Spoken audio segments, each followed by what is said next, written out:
He is back on the Rich Eisen Show right now from SiriusXM NBA Radio, longtime NBA chronicler of the sport. Frank Isola back here on the program. Good to see you, Frank. How are you? Hello. Rich, what's up? How are you? I just wanted the most New York I can get, Frank. That's all I wanted. So here we are. Good to chat with you. How are you?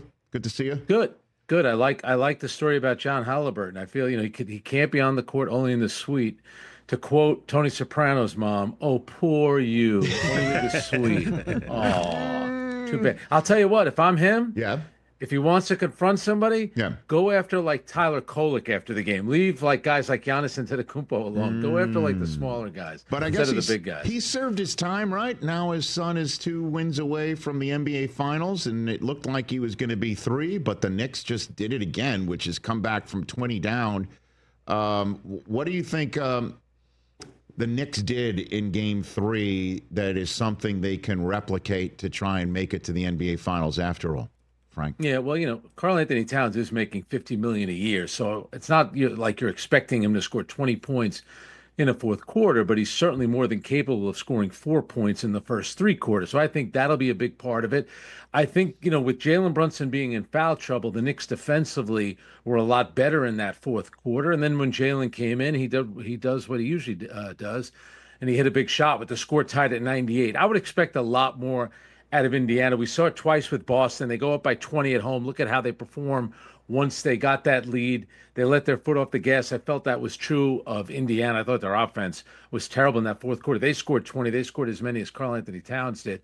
So the Knicks are still in a pretty good position because if anything that they've shown us during this playoff run that they're on is that they could be physically and mentally tough on the road and win games, and that's what they're going to need tonight in Indianapolis. So is it a fair criticism? We hear all the time about Tom Thibodeau that he basically hates his bench and he overplays his starters, and the first 2 games of this series was an exact example of that.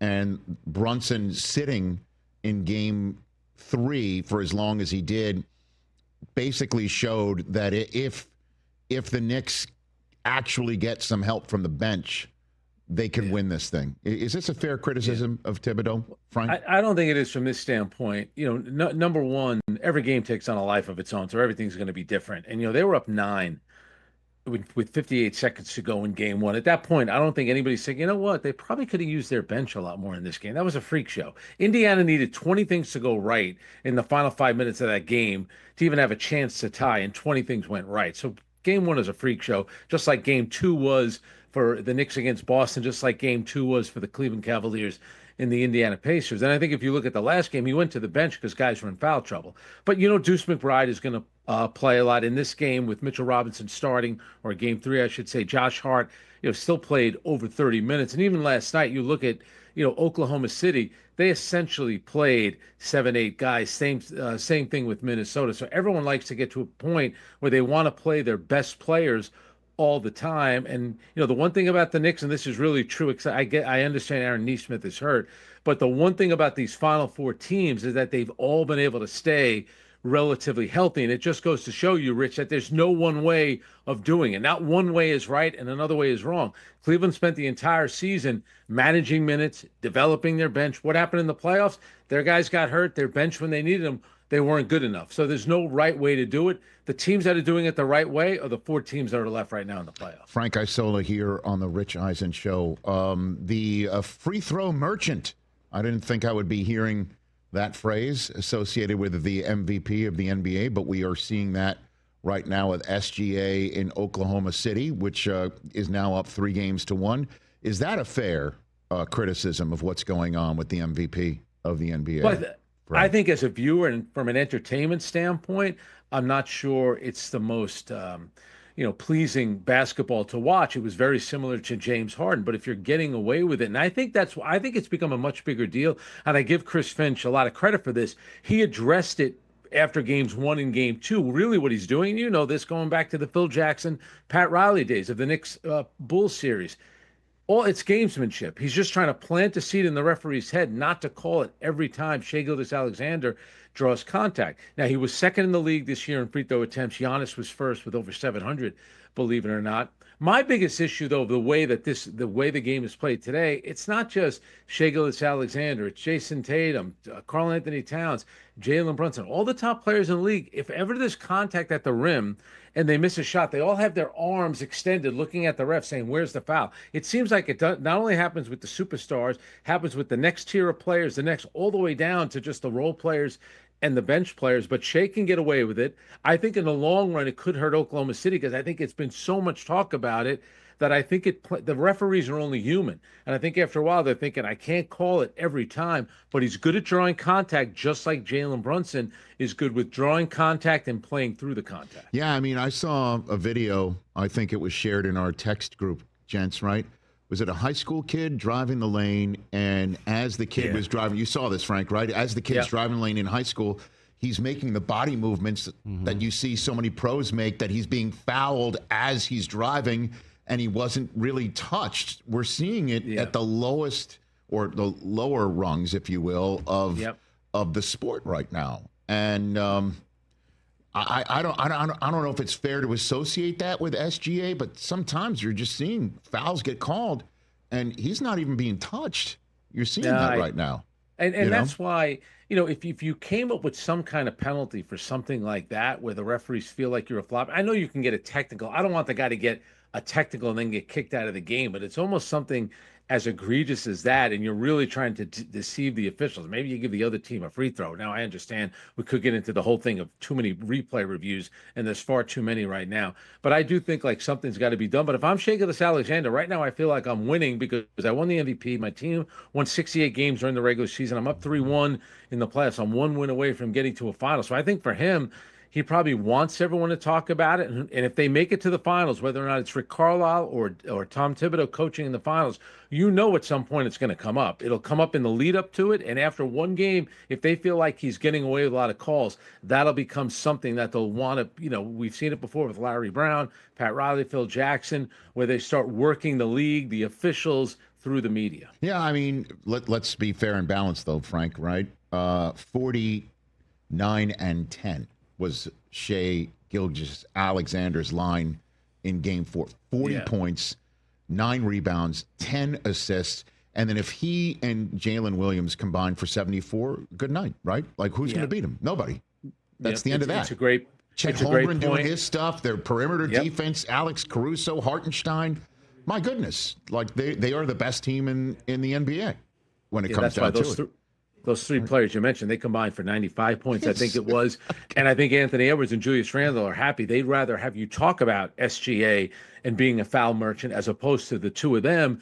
They had, I think it was 6 field goals and 10 turnovers. They combined for 21 points. How are you going to win a game in the playoffs where the two best players on the other team combined for 74 points and the two best players on your team combined for only 21? And that's why it's crazy. If you look at the statistics from that game, Minnesota basically led in every statistical category except the only one that matters is points. So good job by the bench players, Nickeil Alexander-Walker, Dante DiVincenzo for what they did. But, Anthony Edwards, and I understand he didn't force things, but it needs to be better. And for Julius Randle, that's a really bad game in a huge spot where your team has a chance to tie the series at 2-2. So the two big players on Minnesota did not come through. And I think they got outscored 25-6 in the fourth quarter. Anthony Edwards and Julius Randle compared to Jalen Williams and SGA. Yeah, man. I mean, if you're the Timberwolves and you were told SGA was going to have a line of 49-10, right? And he was only +5, you'd be like, okay, right? Okay. So let's talk about Anthony Edwards a little bit here. Because we're all, the anointing oil's out for a lot, mentioning Michael Jordan, which is quite an anointing here. He does have some remarkable similarities on occasion. Yes. But you and I both know back in the day, if we're going to, and again, he's not the one saying, I am the next Michael Jordan. So let's front what I'm about to say with that. If this was Michael Jordan, Oklahoma City would not have won that game last night. I mean, it's just the end of story, and it's easy for me to say. I just want to get your 2 cents on what Anthony Edwards had to say after the game last night about his stat line and performance. So much of your guys' play up front to this point was big nights from you and Randall, and just how did it kind of hit you for the fact that you guys both struggled at the same time tonight? Yeah. I don't look at it like I struggled or he struggled. They had a good game plan, making us get off the ball. Especially for me, man, it was super in the gaps. I made the right play all night, so I don't really look at it like I struggled. I didn't get enough shots to say I struggled, so that might be how you guys look at it. But yeah, I didn't struggle at all. I made the right play. I didn't get enough shots, right? Yeah. Like that means what? That it wasn't schemed right, or am I reading too much into that one? Yeah. Frank? I will say this about him for a young player. I do appreciate the fact, and this happened a couple of times in the playoffs, where he feels like, I'm the big star on the team. I'm going to take 40 shots. I don't even care if it's a fadeaway step back three with a guy in my face. I'm taking all the shots. So last night, there were a couple of times where they're trying to get the ball out of his hands. He'll split the double team. He'll kick the ball out to the corner to DiVincenzo or Nickeil Alexander-Walker, and they make the shot. So I think he has a mentality, well, if they're going to keep doing this to me and they're making these shots, I'm going to do that. I'm going to put this one a little bit more on Julius Randle, but I also think you're right. It's, you have to figure something out. That game was tight toward the end of the game, whether it's doing something defensively, whether it's, getting, drawing contact at the rim and scoring, getting to the free throw line. I think that's the one thing, the next big step for Anthony Edwards, because he is a great player. And I do think when you talk about the Michael Jordan comparison, when you do look at the body type and the movement on the court, it certainly reminds me of Michael Jordan. But we know this, and I was at a lot of those playoff games. For Michael Jordan, it was all up here and another area of his body, which he was a lot better than everyone else. He just had a toughness about him where you had to destroy that guy. And that's why the Knicks, I go back to 97 with the Knicks, where they won 57 games. They beat the Bulls twice during the regular season, ended up not playing them in the playoffs because of the fight in Miami. All the Knicks players were always convinced, we could have beaten the Bulls. I always thought, you know what? You're really going to beat that guy 4 times? I just never saw it happening those last 3 years. And that's going to be a big step for Anthony Edwards. It's not just about the points and the dunks and the body type that you have. It's the mentality. It's that, no matter what happens, he's going to give everything that he has. And when the dust settles after 48 minutes, he's going to be the winning player. And that was always Michael Jordan. Let's crystal ball something, Frank, before I let you go. The Giannis's situation. Crystal ball it for me. What are we going to be talking about once this season is over? What do you think? I do find it interesting that with all this stuff out there, everything that's swirling around, that he really hasn't shot it down. I love the guy. I love the fact that he's been in Milwaukee, that he won there. But, you look at the situation the Bucks are in right now. They need players. They need assets. I think if he goes anywhere, I think the team that makes the most sense is the Houston Rockets. They have the assets. Houston historically has gone out and gotten these type of players, whether it was Clyde, whether it was Charles Barkley, Scottie Pippen, even James Harden. You think about some of the connection there. Ime Udoka with Nigerian roots. You have Hakeem Olajuwon, who played there for Giannis and his family. That's a big thing. Hakeem picks up the phone and says to Giannis, why don't you try to maneuver your way to the Houston Rockets? Plus you get him out of the conference. Getting him out of the conference and getting the most assets back is a big thing. I wouldn't rule out New York, maybe more Brooklyn than the Knicks, just because Brooklyn has the assets. And as you know, Rich, we do have a story of Queens. I remember talking to Giannis, interviewing him when he first came into the league at NBA All-Star Weekend. He was there for that rookie-sophomore game, so maybe he was 18 or 19.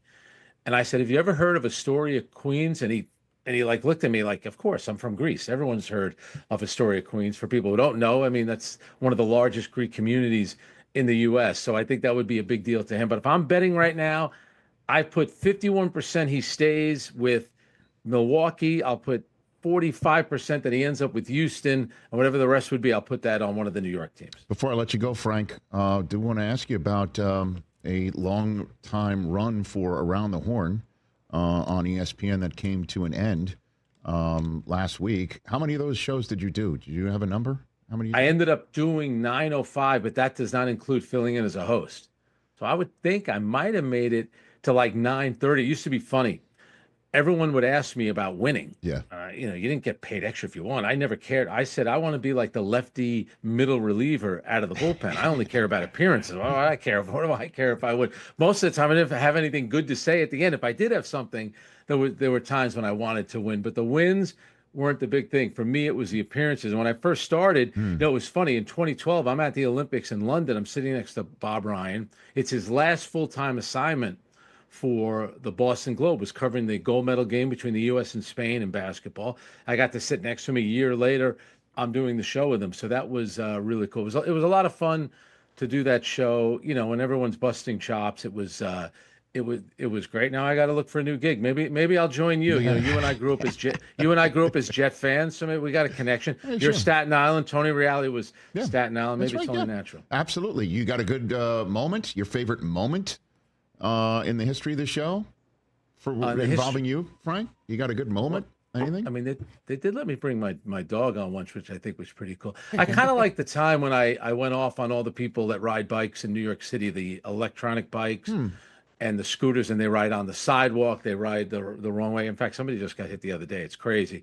But I kind of was calling out all the people on bikes. New York, we're not Amsterdam, over in Holland. We're not Portland, Oregon. Like, I get it's a great thing. You can't ride a bike in New York City. It's too dangerous for everybody involved. It's rough and tumble. I agree. Yep. But nothing like a line that was said, or did you ever, was it Woody Page related? Anything? Well, he was definitely a piece of work. It's what I found funny about the show, and I talked about this on the last one I did. Yeah.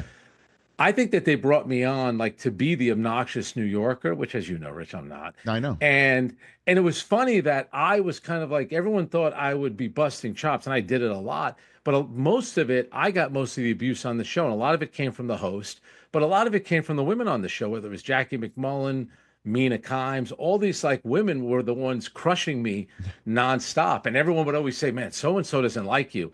And for the most part, I guess in some ways they did. But I really enjoyed that part of it, that they felt like you do. I mean, the last time I was on here, you were destroying me. I think it was about flying first class.